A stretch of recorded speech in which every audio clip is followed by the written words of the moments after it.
Asalaamu calaykum asxaabey.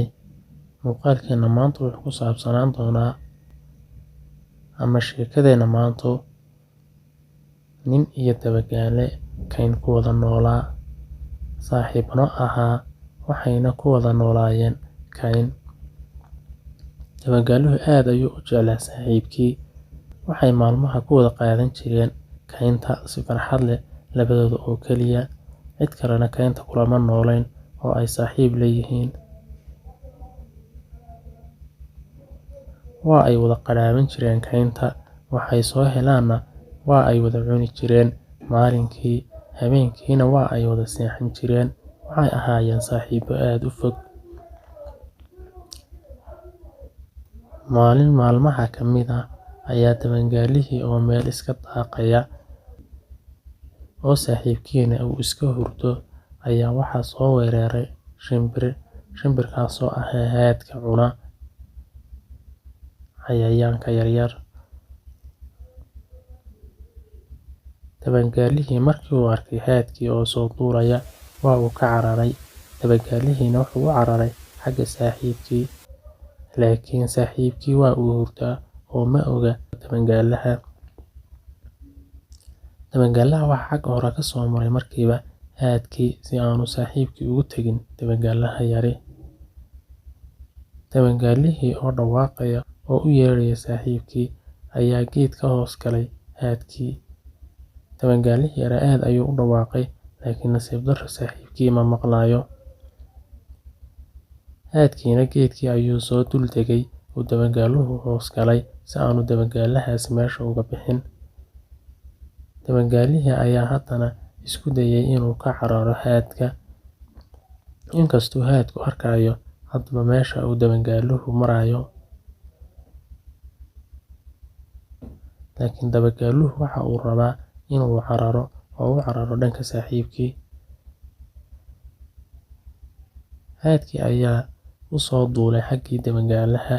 Dabagaalihii ayaa ka cararay, waxaana u cararay geed kale hoostiisa. Intaa waxa uu u yeerayaa saaxiibkii oo hurda, waxaanu ku dhawaaqayaa dabagaaluhu, saaxiib waa lay cunayaaye ka kac hurdada. Saaxiibkiina hurdo ayuu ku jiraa, mana maqlayo haadka waxa uu doonayo hadda inuu soo weeraro dabagaalaha yar. Haadkii ayaa mar kale isku dayaya inuu soo weeraro dabagaalaha yar. Cabbaar waxay is dul taagnaadaanba haadkii iyo dabagaalihii. Haadkii ayaa soo dul istaagay. Haadkii ayaa doonaya inuu hadda cuno dabagaalaha oo uu qabto. Dabagaalihii waxa uu arkay haadkii oo ku soo socda oo xaggiisa u soo duulaya, kadibna waxa uu go'aansaday inuu nasiibkiisa qaado oo uu dhanka iyo saaxiibkii u cararo haddii uu ka gaari karo. Inkastoo haadku u dhow yahay, haddana danta ayaa ku kalifaysa. Dabagaalihii waxa uu xoog uga soo cararay dhankii geedkii hoostiisa, waxaana u soo cararay xaggii saaxiibkii. Haadkiina waa uu ka soo daba duulay oo waxa uu doonayaa inuu dabagaalaha yar qabto inta aanu gaarin saaxiibkii. Dabagaalihii waxa uu ordaba, nasiibka ayaa saaciday oo waa uu cuni gaadhay, laakiin saaxiibkii ayuu orod ku soo gaadhay. Markii ay isla soo dul jeedeen saaxiibkii, haadkii iyo dabagaalihii ayuu hurdadii si degdeg ah uga toosay. Markii uu ka kacay ayuu qabtay haadkii. Kadib markii la isla soo jeeday, hurdada ayuu ka kacay saaxiibkii. Dabagaalihii yaraa oo ordaya ayaa hoosta ka soo galay.